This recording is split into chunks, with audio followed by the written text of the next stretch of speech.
Hey, Vince McMahon, it's time for this week's Stick to Wrestling podcast. Who the hell do you think you are?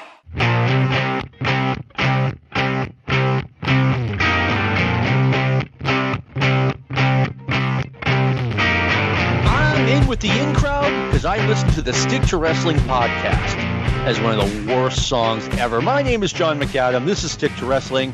Welcome, everyone. Thank you for tuning in. If you give us 60 minutes, perhaps indeed, we will give you a rawbone podcast. This is the only wicked good podcast out there. It is the People's Podcast, and it is the major league of professional podcasts. Now, before I bring on my guest, I just want to invite everyone to follow me on Twitter. It's the Stick to Wrestling show, but I don't always stick to wrestling on Twitter, especially during football season and during the World Series. We do more or less stick to wrestling on our Stick to Wrestling Facebook group. It is usually cool conversation with cool people. A lot of good information out there. I post classic results pretty much every day. And we just finished the 1993 Fantasy Crockett Cup tournament, which was won by Steve Williams and Terry Gordy. And starting sometime this week, we're going to be doing the 1982 Fantasy Crockett Cup tournament. So if you listen to this podcast and you like it, you'll like the Facebook group. Now, recently we have been doing territories on this show, and it's worked out. It's been fun.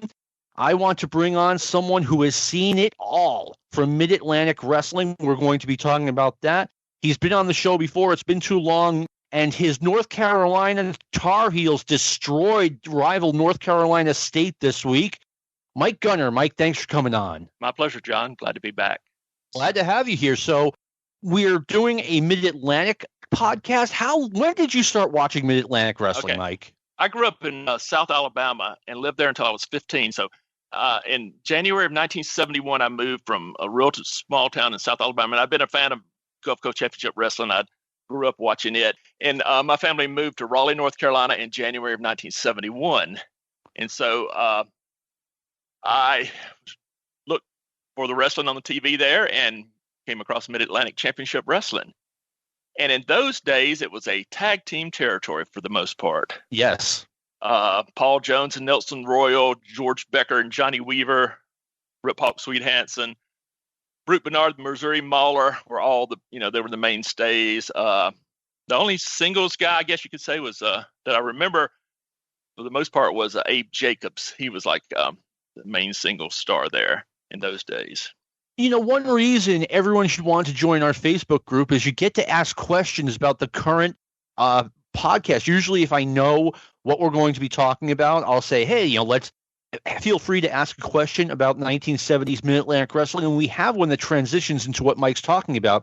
Jerry Joy asked, how was it to witness the territory change from a tag team to a hard-hitting singles territory, where the singles are the main events? Like, when did that change, Mike?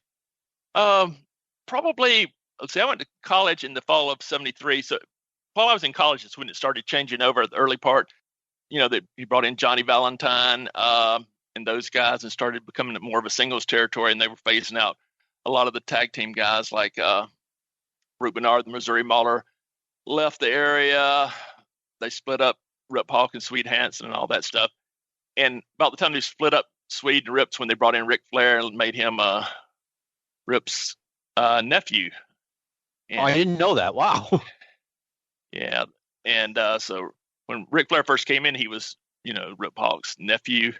And then years later, that went away and he became the cousin of the Andersons. I was going to say, Rick's always have to have a family member. No explanation at all. But my favorite is with Ole. I mean, Ole and Gene, like sometimes they were his uncles, sometimes they were his cousins, sometimes they were, I don't know. They were all over the place with that. Right. For sure. Now, I have heard over the years that really it was Wahoo McDaniel and Johnny Valentine that kind of turned the corner as far as the Mid-Atlantic territory going from a tag team territory to a singles territory. Is that somewhat accurate? Yes, without a doubt. Okay. Now, when was this? This was like 74, 75, right? Right. Absolutely, yes. Okay. And from what I heard, these were some of the most hard-hitting, believable, brutal matches ever. I mean, have you ever seen Wahoo versus Johnny live? Yes. Well, the last time I was on your show was we did the Greg Valentine and Johnny Valentine two-parter episode, and I did see Valentine and Wahoo once at Dorton Arena in Raleigh. Okay. I was in college, and I did go to that match because I wanted to see the brutality. I think it was even a strap match, if my memory serves me right. All right. And was it as rugged as? Oh, it was, definitely. Okay. All right. Now, let me see. Now, you wanted to talk about a show. Well, let me ask you this. When was the first time you went to a live show in Mid-Atlantic Wrestling? The very first one was in September of 1972. I was a senior in high school. And like I said, I grew up watching Gulf Coast Championship Wrestling. But in 1969, our small town got another station, and it had Championship Wrestling from Florida. So I started watching it in February of 69. So I saw all the people like I'd never seen before. Like the very first show I ever saw of Florida was the show after Dory Funk won the championship from Gene Kiniski. Oh, wow. So when I moved to North Carolina, in addition to the Mid-Atlantic, they also, one of the stations here had the Championship Wrestling from Florida on here. So I could continue watching that. And so in September of 1972, they ran a card in conjunction with Championship Wrestling from Florida. And the main event was Dory Funk Jr. defending the title against Jack Briscoe. Oh, nice. Yeah. And Funk won by disqualification after about 45 minutes. And the semi-main event that night was Eddie and Mike Graham versus Bobby Shane and Rock Hunter. So I thought that was an interesting match. Oh, yeah. Those are all Florida guys. Yeah. And then the next match was a mixed tag team match with Two-Ton Harris and Billy the Kid, a midget, versus Abe Jacobs and Bobo Johnson. Oh, I never liked those. I know. And then Nelson Royal and Dennis McCord wrestled Crusher Carlson and Joe Soto. Dennis McCord, that rings a bell. That's Austin Idol, isn't it? Oh, yeah. And then Frank Hester and Sandy Scott wrestled. Eddie Suzuki wrestled Jim Dillon, which I guess is J.J. Dillon.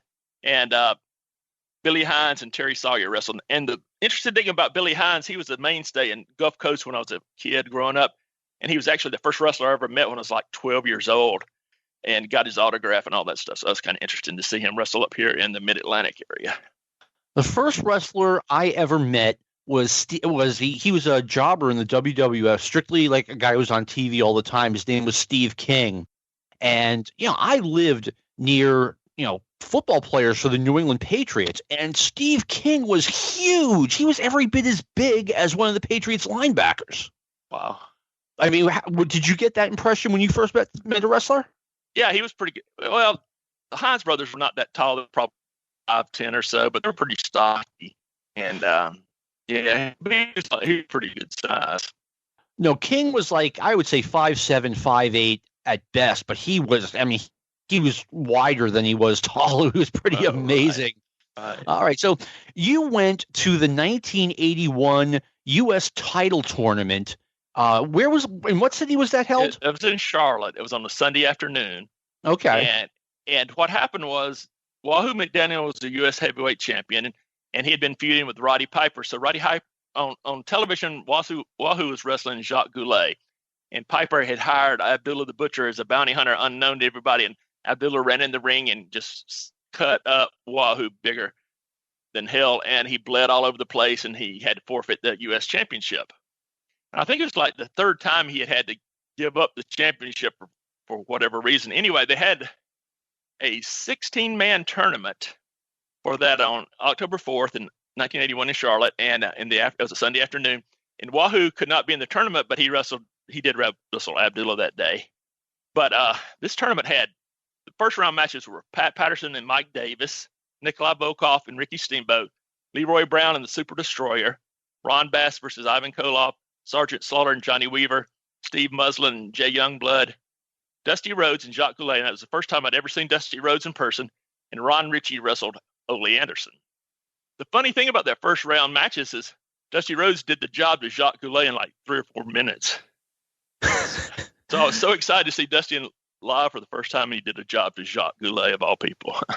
Jacques Goulet had a very interesting 1981 because he got pushed in Florida as the Southern heavyweight champion, and today is the first time I ever heard that he got a pinfall over Dusty Rhodes. That's wild. It is very wild. for those unaware, Sergeant Jacques Goulet is best known as Rene Goulet in the WWF. Also, Steve Muslin is probably best known as Steve Travis in the WWF. So, yeah, and who went on to win that tournament? I think it was Sergeant Slaughter. Yes, Slaughter and Steamboat were in the finals. Okay, in 81, that must have been an excellent match. It was very good. I also enjoyed the Pat Patterson and Ricky Steamboat quarterfinal match, too. That was a very interesting match. You know, Pat was getting on in years by 1981, but he could still wrestle an excellent match in his sleep. He was just one of those guys. Absolutely. All right.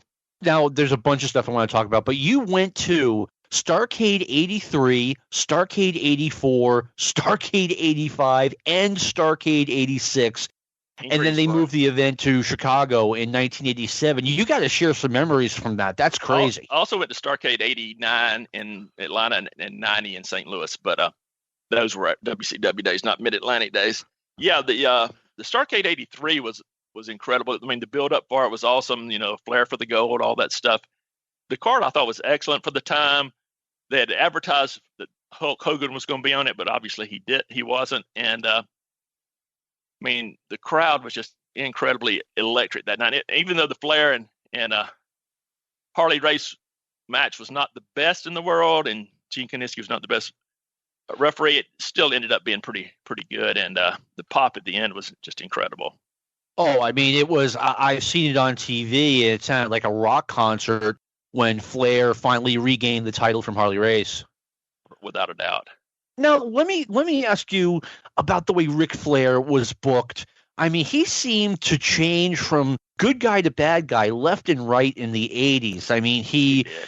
I mean, when was it that he finally, not even finally, I think it's in sometime in 1984, he was being portrayed as a bad guy again. Do you remember like when that happened and what happened? Well, what happened was Dusty wanted to be in the main event against him, and he you know, Flair had to be a bad guy to face Dusty. So that's when they turned Flair heel and, you know, booked him against Dusty all over the place. That is correct. Dusty had to be the number one babyface. He wasn't going to let Ric Flair stand in his way. For sure. What did you think of Starrcade 84? It was pretty good. Not just the card, but like the build-up and everything coming in. Well, to me, it was a letdown from the year before. Yeah. Obviously. But, you know, it was an enjoyable card, but it was nowhere near the build-up of 83 for sure. Now, I remember the day I found out that there was going to be a WrestleMania 2, which I hadn't even considered. I read it in Wrestling Eye magazine. When did you figure out that there was going to be a Starrcade 84, or did you figure it out when they announced it? I kind of figured there would be because of the success of, you know, 83. Yeah. But I didn't really know, I guess, until they announced it. All right. What was the best part about Starrcade 84 for you? Oh, Lord. John, I don't even remember, to be honest with you, the specific. But I always love these cards like that, seeing people I'd never seen before live. Yeah. I mean, I really liked the idea that Dusty, you know, and I'm figuring this out, like reading the magazines, but that Dusty had, you know, officially left Florida for the Mid-Atlantic area, which is a really big deal in 1984, that Dusty was finally gone from Florida. Right. And you now had what I thought were the two top guys in the NWA, Ric Flair versus Dusty Rhodes, like number one versus number two, fighting each other at a major event. Right, for sure. All right. But, you know, the referee stoppage was kind of weird, though. Yeah, let me ask you about that. Joe Louis was it Joe Louis who was the referee? It was. Okay, I was like, am I mixing him up with another boxer? I actually should not be doing that. No, actually, Smoking Joe Frazier. Thank you, Lou. Oh, yeah. Joe Louis, Joe Frazier. I mean, yeah, Joe Frazier, absolutely. I was like, wait, I'm talking. I'm like, wait a minute. Joe Louis is a little bit too old for this. But it felt like they were building up a Joe Frazier versus Dusty Rhodes match, which never happened. I mean, Did you get that impersonation? Did Dusty start talking about it on TV afterward, or what happened? He did an interview about Smoking Joe did me wrong, but I never thought they would have a match at all. Okay. Yeah, I mean, in a way, I look back and like Vince hadn't even done WrestleMania yet, but he had brought in Cyndi Lauper. I don't know if Mr. T had been. No, Mr. T hadn't been brought in yet. So I was thinking maybe Dusty was ahead of the curve, but you're thinking, that they just had a dumb finish. Right. I think it was just a dumb finish. Okay. Now, one thing about that, and I meant to bring this up. I guess I'm bringing it up now. I was at the very first match Nikita Koloff ever had. Oh wow. Yeah, and he was on that card in Starrcade '84. He wrestled a squash match against Bret Hart, who was Barry Horowitz. Yeah, Barry Horowitz, absolutely. At a TV taping here in Raleigh in 1984. It was the first time I'd ever heard of him. I went, holy shit, who is this guy? And he was so jacked up and everything. I couldn't wait to get home after that card, called Dave Meltzer, and he said, I've already heard. It just brings back memories. Like I would go to a WWF TV taping and I get home at literally 1, 2 in the morning, and I would call Dave because that's my civic duty to let Dave know exactly what happened. I guess you felt the same way. Right, I did. All right. Starrcade 85. Now we're all seeing the buildup on WTBS. Great angle where Ric Flair tells Dusty, hey, stay out of my business. I don't want to be buddies with you. Don't save me on TV or anywhere else. And then we have the cage match. Ric Flair, who's a tweener at this point, right, against Nikita Koloff. Ivan Koloff and I think Crusher Khrushchev both got involved. Dusty runs them off, and you see Rick on his can yelling at Dusty, saying, I told you to stay away. And then Ole and Arn hit the ring. They break Dusty's ankle. Rick officially is no longer a tweener. He is a hardcore heel. And now we're getting the big match. Ric Flair versus Dusty Rhodes, second time at Starrcade, and you were there. Or was that in Atlanta? Well, that part was in Atlanta. All right. So how did you feel, and how did the Charlotte fans feel? Greensboro. Oh, Greensboro. I'm sorry. You are correct. The Greensboro fans, what was the general feeling about Starrcade halfway being moved to Atlanta? I think overall people were not real happy about it, but I think it pretty much sold out, and it was a hot crowd, and we had the lesser of the matches for sure, but we still had Magnum TA versus Tully in the I Quit match, and we had the Rock and Roll Express versus Ivan and Nikita. So those weren't bad matches. Oh no! I mean, Magnum and Tully was. I mean, I remember the first time I saw it on videotape, maybe 6 months later when it finally came out. That match blew me away, and you got to see it live. Right. All right. Starrcade 86, same thing. We have the split. We have the newly turned Nikita Koloff in the cage. Not in the cage this time, excuse me, in a match against Ric Flair. I mean, what was that like? How was the crowd with the newly turned Nikita Koloff? Well, they were behind him, but I don't think they wanted him to beat Flair at all. I think, for the most part, at least in Greensboro, they weren't. That match took place also in Atlanta, not in Greensboro, but I think I think the crowd, at least the Greensboro part, wanted Flair to keep the championship. That is interesting. I always thought they waited far too long. And when I say far too long, I mean years too long before they turned Ric Flair. I mean, it seems like not only the North Carolina crowds, but the crowds in general just loved Ric. Right. Oh, yeah, absolutely. And in Greensboro, I mean, he's almost the hometown hero. I mean, he's not from there, but it's his adopted hometown. And North Carolina is more his adopted home state. Right. And I think the crowd picked up on that, and they just never really got into booing the Horseman. No, not at all. And that was the night. That's when I first met Dave Meltzer. He flew into North Carolina and went with me to that card. And we were on the third row. And when they had the scalpel match with the Road Warriors in the Midnight and Cornette fell off, we just looked at each other and went, holy shit, he's hurt. Yeah. I remember Jim saying that the idea was that he was going to fall down off the scaffold and Bubba was going to catch him. Right. And I'm like, that does not sound like the best idea I have ever heard. No, not at all. I mean, Bubba was a huge guy, and I'm sure he was as strong as a bull, but we're looking at a 40-pound guy falling from that height. Not the best idea I've ever heard. Let me tell you one real quick story before this. I used to work in the furniture industry, and we had these like 10-day long sales conferences. So twice a year. In October, it was in October, April. In October, early October, I had to get up one morning and drive over for a couple of days sales meeting before this conference started.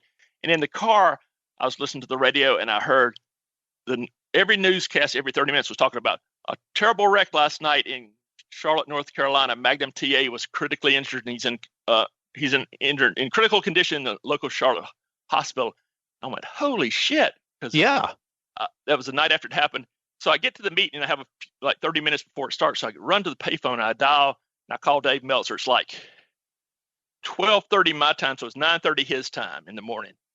And he didn't answer, but the girl he was living with at the time answered the phone, and I said, "Is Dave there?" And she said, "No, he's at the gym." I said, "Damn, this is I told her who I was, and she said, "Oh, I know who you are. I know he's going to Thanksgiving to come go to the wrestling matches with you." I said, "Yeah." I said, "I got some news for him that can't wait," because I knew it was on a Wednesday morning, and I knew he published on Wednesdays. Now I had to get it to him. I said, "Magnum TA was in a car wreck last night. He's in critical condition in the hospital." She said, "I'll let him know." And he actually, that issue, at the very last page of that issue, he put a one-line thing: Magnum TA hurt in a car wreck. I'll have more details next week. And I talked to him. He said, "If I didn't know you as well as I did from talking to you, I would never publish that without confirmation." But he said, "I knew you wouldn't be lying about it." And so he broke the news that way. I remember one of my friends saw it in USA Today, and he mentioned it to me, and I'm like, you don't know how serious it is. Okay, he's in a car wreck. And then Magnum came on in a pre-recorded segment. It was like the first segment that Saturday, and they put a graphic like recorded, I don't know, October 12th, 1986. And I was like, uh-oh, this is serious. Yeah.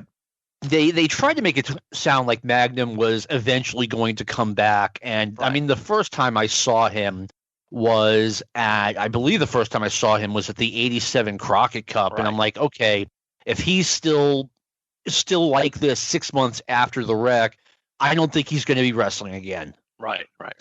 So anyway, I'll tell you what, we have another question for you. Steve Generali wants to know, what was it like to be a fan of Mid-Atlantic Wrestling, and 1 week in 1978, Buddy Rogers shows up and is on the roster? How do you wrap your head around that? I know, really. It was crazy. Just he wasn't there, and then all of a sudden he was there. So did Buddy Rogers wrestle a lot, or was he primarily a manager? He was primarily a manager. I think he started out as like a referee for one of I think that's part of the way they turned Ric Flair first time is Buddy Rogers was refereeing one of his matches, and he cost him the match or something. I believe that's how it is. I believe that's what happened. I tell you, for anything Mid-Atlantic, if you're looking for any Mid-Atlantic news, history, anything, go to the Mid-Atlantic Gateway. It's midatlanticgateway.com. My good friend Dick Bourne and his partner Dave Chappell run it, and it is awesome. It has any kind of history about Mid-Atlantic you'd ever want to know. I have been to Mid-Atlantic Gateway. It is one heck of a site. I haven't been there in like a year. I'm going to go back there as soon as this is over. I do wholeheartedly endorse that site. But anyway, one thing I wanted to ask you about was turns. So Buddy Rogers basically screwed Ric Flair in a match. Do you remember who he was wrestling? Not off the top of my head. I'll have to look it up. But let's see. Yeah, he's wrestling Dusty Rhodes for the U.S. title.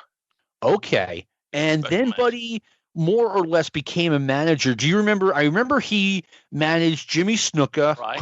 That's another turn I've got to ask you about. Iron Sheik. Who else? Well, I think Ivan Koloff maybe, but then Ivan Koloff and the Iron Sheik had a feud. Mm-hmm.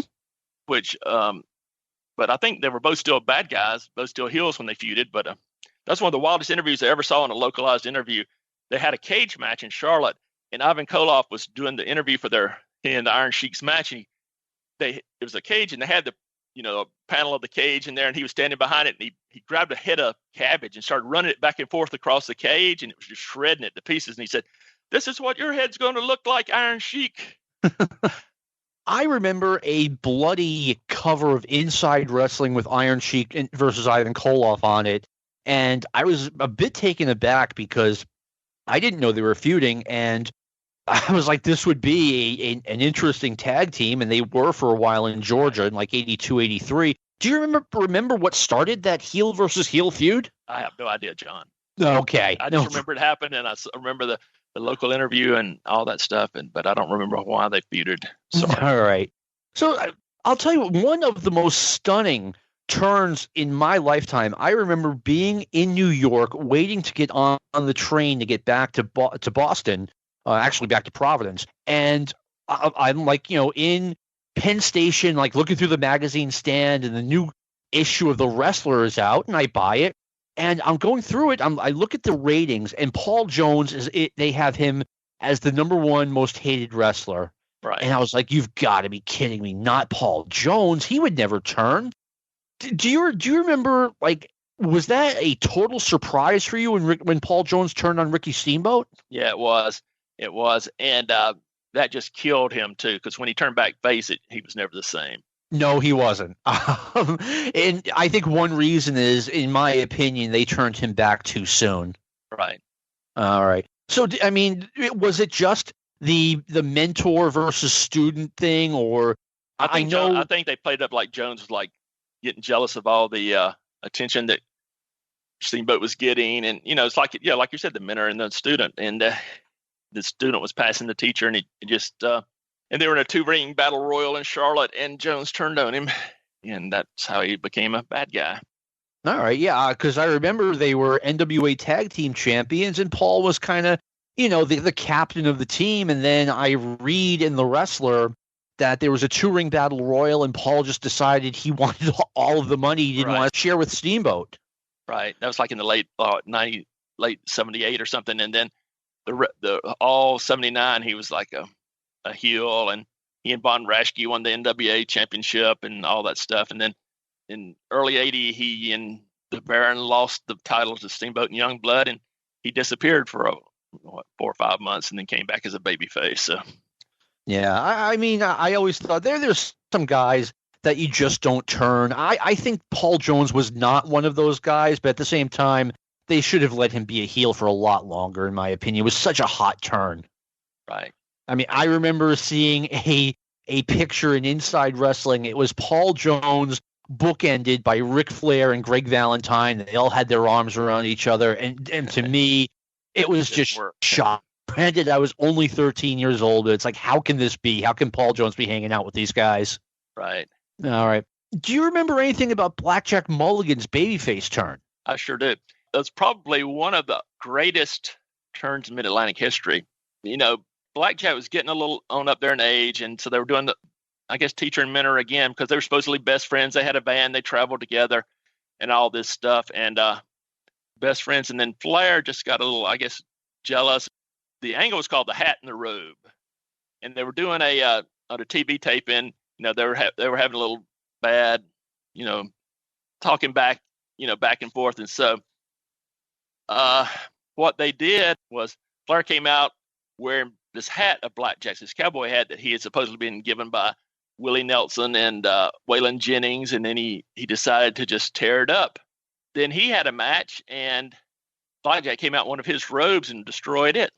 So they started hating each other and started feuding.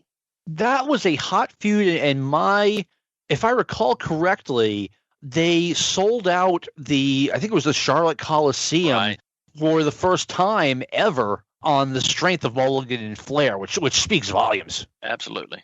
All right. Now, we in Mid-Atlantic, it was, for me, reading about it in the magazines, it was a territory that had a lot of big turns. And another big turn was, as we talked about Jimmy Snuka, excuse me. Do you remember how Jimmy Snuka turned heel? I mean, he, as far as I know, had never been a heel before.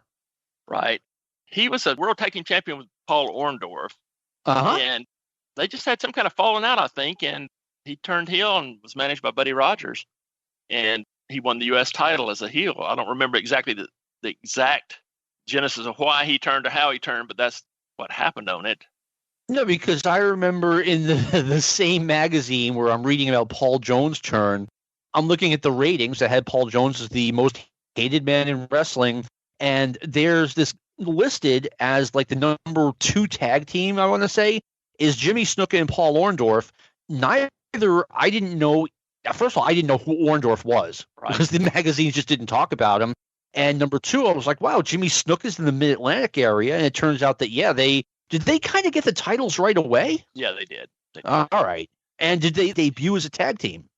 No, I don't think I think Snook was like a single, but then they got the tag, then they won the belts, and then they broke up, and he was a heel. Then he started teaming with Ray Stevens and Jimmy Snuka, and they were managed by Gene Anderson. They won the tag team titles too. I always thought it was odd that for the Jimmy Snuka turn in the WWF, that they used Ray Stevens for that. And, It's like, hey, these guys were tag team champions. Right. All right. I want to say it was mid-1980, they had one of the most incredible, I don't know if it was a turn or not, but it was Jimmy Snuka and the Iron Sheik against Ric Flair and Greg Valentine. Greg Valentine took Gene Anderson's cane and allegedly broke Ric Flair's nose for real with the cane. Now, I didn't get to see this. Like, what was the buildup like for Ric Flair bringing in Greg Valentine to take on Anderson's guys? I don't really remember the specifics on that, John, but I know that they had a long history, and he needed a partner, and he thought that since they were friends, he would get him to come in and be his partner for that. That was, to me, that was one of the, like almost a dream feud, because we talked about Paul Jones being the captain of the team for the longest time. To me, at least, it looked like the Ric Flair, Greg Valentine team. Greg Valentine was kind of the junior partner and Rick was the captain. And now we have that dynamic again where it's, okay, Greg Valentine has had enough of being the underling and he wants to be number 1 and he's going after Ric Flair. And if I recall correctly, Valentine won the U.S. title from Flair. He did for sure. Okay. Did you get to see any of those matches? And if so, do you have any memories of them? I saw him wrestle several times live and in Charlotte. When I lived in Charlotte for 5 years after I got out of college. So I'd go to the Coliseum, when I could and see the matches there. And they had some great, a lot of great cards. I saw a lot of great Flair matches. He and Valentine, they did a lot of bloody matches for sure. All right. Now, did you strictly go to like the big shows or did you go to a lot of spot shows? Back in those days, I mainly went to the Coliseum in some of the TV tapings because they did local TV around areas at like high school gymnasiums. And if I could get off work, I'd go do that and see some of those. All right. Yeah. I mean, WWF, starting in 81, I would always go to the Boston Garden shows, but some of the, if you heard on TV, like, this coming Tuesday, the WWF's coming to Gardner, Mass, or, Concord, New Hampshire, I'd immediately be on the phone if we weren't doing anything that night. We're going, man. Right. You were a little bit older than me, though, so that I wasn't going to too many spot shows when I was in my 20s. Right. When I lived in Charlotte, I worked in the stereo business. So like I told you the last time I was on about meeting Greg Valentine, but I met a lot of the wrestlers the last couple of years I lived in Charlotte, like 81 and 82. They would come in the store I worked at and, I'd recognize them and start talking to them. One was Barry Windham when he was wrestling as Blackjack Mulligan Jr. And he was surprised I knew who he was and all that stuff. But one that I met and talked to and got to know fairly well was Jack Briscoe. And nice. He was still a baby face. And I started talking to him and he was really nice. He was really friendly. And I told him I'd seen him in 72 wrestle Dory Jr. And we hit it off and he came in a couple of, maybe 3 or 4 times. And he said, if you're ever at the Coliseum and you see me stand outside the dressing room, because they used to have outside the babyface dressing room, like those nylon ropes around a metal pole, kind of little area sectioned off for the wrestlers to stand out there. He said, if you ever see me, come over and talk to me. So I did that a couple of shows and he'd always come over and call me by name, shake my hand, and we'd talk. And then they had they were having those rural tag team tournaments that they supposedly had all over the country. And it ended up being Ole Anderson, Stan Hansen versus Don Morocco and Wahoo McDaniel. But anyway, the night of the one in Charlotte, I was standing there and talking to Jack outside, and Anderson and Hansen were in the ring, and they were beating up these young team. I forget who the team was and everything. And Jack, they're talking to me while that was going on. All of a sudden, David Crockett comes and runs over there and says, "Damn it, Briscoe, you're supposed to be in the ring," because he's supposed to make a save. And he was talking to me and forgot the time, and he took off to the ring. Oh, that's funny. And by the way, in my notes right in front of me, I meant to introduce you as Greg Valentine's favorite stereo salesman. So I kind of blew that, but you saved me a little bit. That's all right. I also met Tim Woods, and he had retired by then, but he came in a couple of times, and he actually offered me a job. He wanted me to go to work for some company he owned in Columbia, South Carolina, but I turned him down. All right. Now, at the end of 1980, a very young wrestler came in from the West Coast, Roddy Piper. He had been wrestling in Los Angeles in the 70s. Then, like 79, 80, he was in Portland. And then he finally makes the trip across the country, wrestling for what I consider his first real major league promotion, Mid-Atlantic Wrestling. And he got a huge push right out of the gate, and he proved totally worthy of that push. I mean, what are your memories of Roddy Piper when he first came into Mid-Atlantic God, Wrestling? I hated him. But he got over so much he was so over as a heel, and he was so arrogant, so cocky, and he was a perfect foil for Ric Flair. They got they had so much heat together, and it was an incredible time. I mean, I will put the clip up on the Facebook page. They had perhaps the most magic 7 or 8 minutes of television ever. I mean, when Roddy Piper first won the United States title and he comes out wearing a tuxedo and a kilt, which looked ridiculous, which is perfect for a heel. Right. And then he's like unbuttons the tuxedo and I am the new United States heavyweight champion. And Ric Flair comes out to confront him, and it was phenomenal television. Do you remember seeing that live? Yeah, I saw it on TV. Yeah, for sure. Okay. I mean, what was your reaction? I was just in awe of how over he was and how much heat he drew. Yeah. He actually made his debut in the Mid-Atlantic here in Raleigh at Dorton Arena. And then the next night they filmed TV at the Channel 5 studios here. And from then on, he went, he got stabbed in Raleigh, almost died. Oh, I didn't know it was that bad. Yeah. They said it was like a half inch from from his heart. Oh my God. I saw him and Flair wrestle each other. I saw him and Andre wrestle.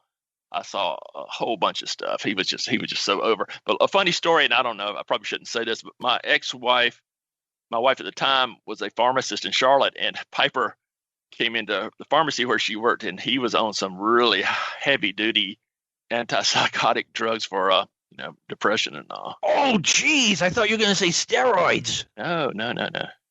Oh man. That's not good to hear. But well, I mean, I'm glad he was trying to get better. Yeah. So I'm Roddy Piper. I had no idea that the stabbing. I mean, I want to say stabbings aren't serious, but I had no idea that he was close to death. I read about it. They said if it had just been an inch over, it would have killed him or something. Oh man. Yeah, because I read about it in the aftermags, and you just don't know what to think as far as the information. But that's a true story. I didn't know that. All right, Greg Klein. Let's get a question in. When was it obvious that Ric Flair was going to be special? Oh God, early on, 76, 77, sometime in early on when he was just on fire. I mean, as a kid, my favorite wrestler growing up was a heel by the name of Don Carson, and he just strutted around and was cock of the walk, and Ric Flair had all that in him and more. So, all right, I mean, Ric Flair. This is going to sound weird. He was my favorite wrestler before I even saw him on TV. I mean, the charisma just poured off of the pages of the magazines. I was like, I couldn't wait to the day where he came to the WWF, which he never did. But 5 years later, I'm finally seeing him on cable, and it's like, okay, that wasn't just your imagination. This guy is that good. He's that good a wrestler. He's that good a talker, and he has the charisma. He sure did. All Absolutely. Right. Now, Dusty Rhodes kind of changed the whole ball game when he came in 1984. It seemed like he got rid of a lot of guys and brought in a lot of guys to replace them. He basically put a bulldozer to the territory. I mean, what was it like for you living out there, being a fan, and seeing just, the promotion, like I said, getting completely changed around. Well, there have been a lot of people there before him. I guess that Dory Jr. brought in like Mosca Jr. and people like that I wasn't sad to see leave. And so, I didn't think it would be quite as bad as it was as far as, turn into the Dusty Rhodes show. But, I wasn't that worried that it would be horrible or anything. Yeah, I mean, you probably, I'm guessing, you didn't know what was going on behind the scenes and that Dusty was the booker. But I mean, I didn't know that. But I was like, wow, this promotion has changed a lot between Starrcade 83 and Starrcade 84. Right. Well, another one of my favorite guys was the Masked Superstar. All right. And he was a bad guy, and I liked him then, and then he turned to a good guy. And he and Paul Jones won the World Tag Team Championship, and he had said if they won the championship, he'd unmask, and they won it in Greensboro, and he unmasked. But I was always a big Masked Superstar fan. Yeah, and he has an interesting story because he had been wrestling as one of the Mongols in Mid-Atlantic, and then he was able to, come back right away as Masked Superstar. And I mean, did you suspect for a second that, hey, this is one of the Mongols under a mask? I wasn't that familiar with the Mongols, so no, I did not. I had okay. When I was in college, I didn't follow it that close as I had before or after. But I really liked the Superstar because I love those masks he wore. Yeah, he was selling them about 15, 20 years ago and donating the proceeds to charity. I wonder if he has any masks left. Probably not. There's a guy on Twitter that sells Masked Superstar masks now. It's not him. I don't know. NWA legend, whoever that is, sells Masked Superstar masks. Are they authentic? Like he was selling ring-worn masks. Oh, I would love to have gotten one of those. Yeah, he was as soon. And the funny thing about Masked Superstar, now tell me if this is true. When he was in the WWF, he was the Masked Superstar. In the magazines, he was the Masked Superstar. In Georgia, he was just the Superstar. They didn't call him Masked Superstar. Did they call him that in Mid-Atlantic? They called him Masked Superstar, yeah. Okay, all right. So it was just Georgia where he was the Superstar, apparently. Right. All right. Let me tell you a funny story. A friend of mine, my best friend in college, his brother was a couple of years younger than us, and he worked in Raleigh when he was in college at a hotel right by WRAL studio. So all the wrestlers would stay there when they were in town for the TV tapings. Uh-huh. And he told me that the Masked Superstar's name is William Eady, and he's from Atlanta, Georgia. So I was at a card one time in Charlotte, and the Superstar was walking by, and I said, "Hey, Eady, how you doing?" And he dared a dagger through me, and he kept walking. He didn't say a word, but he just, if looks could kill, man, I'd be dead. What year was this? Oh, God, that was in the, probably 80, 81, something like that. Oh, man. That was back in the kayfabe days where you just did not do that. Wow, lots of nerve on your part, dude. I know. Well, I'm a big guy, but he was equally as big. Yeah, that's one thing, Masked Superstar. I don't think his legacy speaks enough to that. Like, he was a great talker. He was a great cerebral heel, but he was a big guy. Yeah, he was. And another guy like very that, athletic too, I thought. Oh yeah, he was an excellent worker. And when he came up here to the WWF, he got over like crazy. We hadn't had a masked guy in main events in I don't know how long. I mean, the Masked Executioners were the last masked wrestlers to get a big push up here, and that was 1976. So part of me thinks that the era of the masked wrestler had gone away, which it kind of had, but he still got over in the WWF. And yeah, he was over in Atlanta. He was over in the Carolinas. He was something. Yes, he was. Absolutely. All right. Let me see. I've got another question from Melvin Hurston as we round this one down.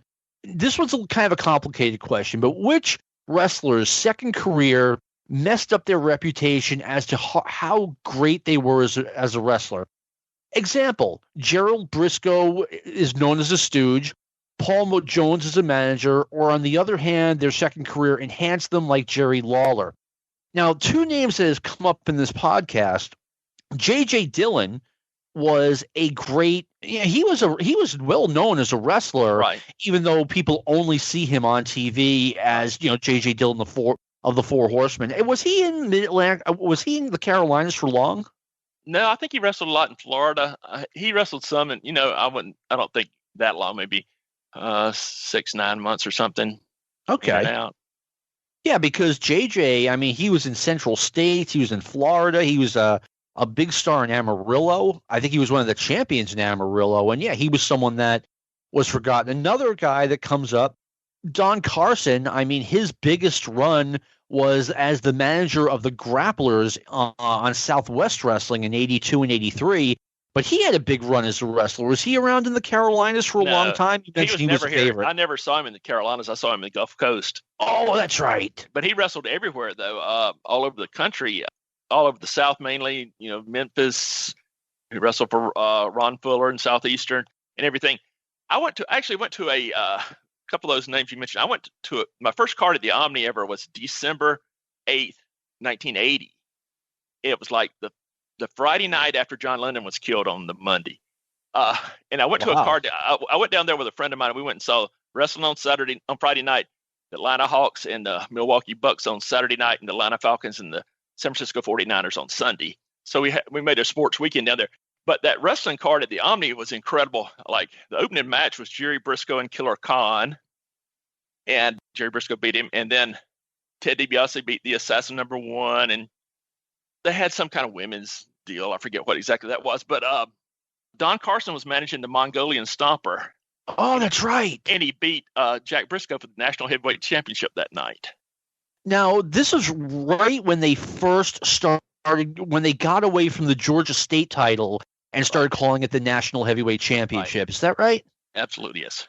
Okay, were the Freebirds there yet? Yes, they wrestled Robert Fuller and Plowboy Frazier that night for the titles.